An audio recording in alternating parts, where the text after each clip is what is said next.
It's the dream destination for many who come to Russia. Here I'm closer to America than to Europe. Surrounded by the sea, marked by volcanoes. Kamchatka, the end of the world. It's an ideal place for adventurers.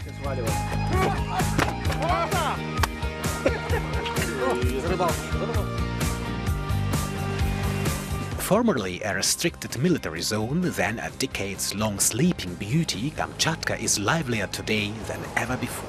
Kamchatka sounds like a dream. Beautiful nature, romantic mountains, the ocean. But real life, as so often, looks far different from that picture. I experienced this reality on the western side of the peninsula, at the Sea of Okhotsk in Oktябрьский, a fishing village of 1,500 residents.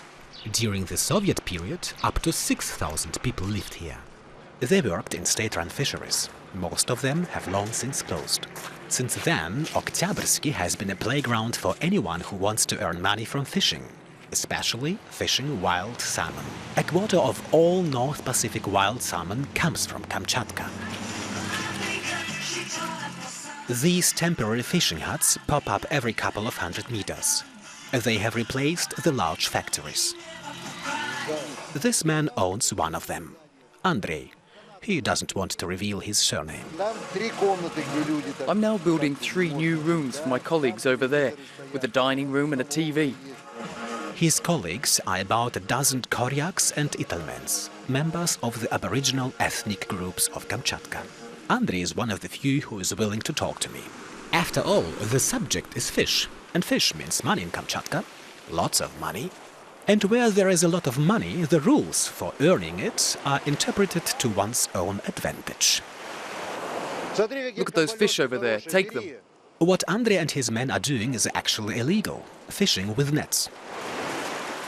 But the fisherman complains that the rules are so contradictory and complicated that he would rather rely on his own wisdom. The sea is my teacher. Like a hunter, it teaches me when and where I can catch the creatures. That's my philosophy of life. The indigenous people need to work, which is why they have more rights as fishermen than the Russians. Exceptions are made for Koryaks and Italmens. Take the one in the middle. Yes, that one's okay. They are allowed to fish with nets, since it's part of their traditional way of life. But there are exceptions to the exceptions. Especially valuable fish must be thrown back into the sea. This upsets Andrei. In Kamchatka, there are 2 indigenous groups, Italmens and Koryaks. They have special status, but the officials who make the rules here don't even want to look at the history books. The term valuable fish may exist in industrial fishing, but not in the lives of the indigenous people. They simply know fish, and fish for them means life.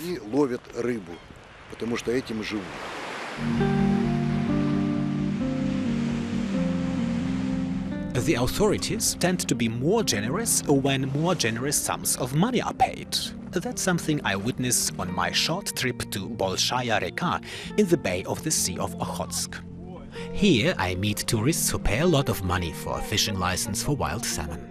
Even when the chavicha, the highly sought-after Chinook salmon, returns to its birthplace in the stream to spawn. Ideally, of course, we catch the young mothers, the female fish. But today, there's just a young male. So, no caviar. Otherwise, we'd eat the caviar first and then the meat, the fish itself. Fishing for wild salmon is supposed to attract tourists to Kamchatka. At the moment, only a few have come.